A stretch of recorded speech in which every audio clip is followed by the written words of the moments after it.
আমার তো ওই কথা মনে ওঠে, ওই বুড়ির কথা, রাদিতা মিন দুররিহা ওয়া গাদারতা ফিহা।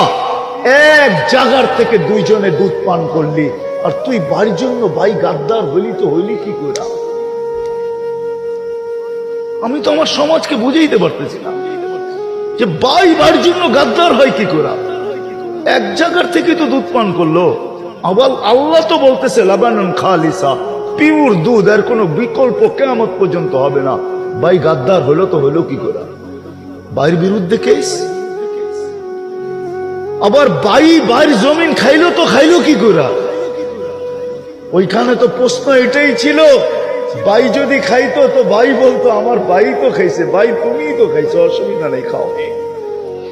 আবার ভাইও বলতো আমি খাবো কেন, তুই ছোট, তুই খা, তোর অধিকার বেশি, তুই ল, আমাকে খালি তোর সাথে রাখলেই হবে, আমাকে বাড়ি করে দিস না, তোর সাথেই রাখ।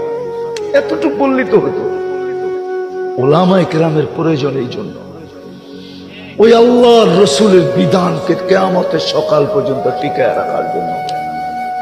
রব্বে কাবার কসম, আমি তো বলি আজকে তো উন্নতি হয়েছে বটে আমাদের, কিন্তু অবক্ষয় যে কোন দিক দিয়ে হয়েছে এটা কোনোদিন ভাইবা দেখি নাই।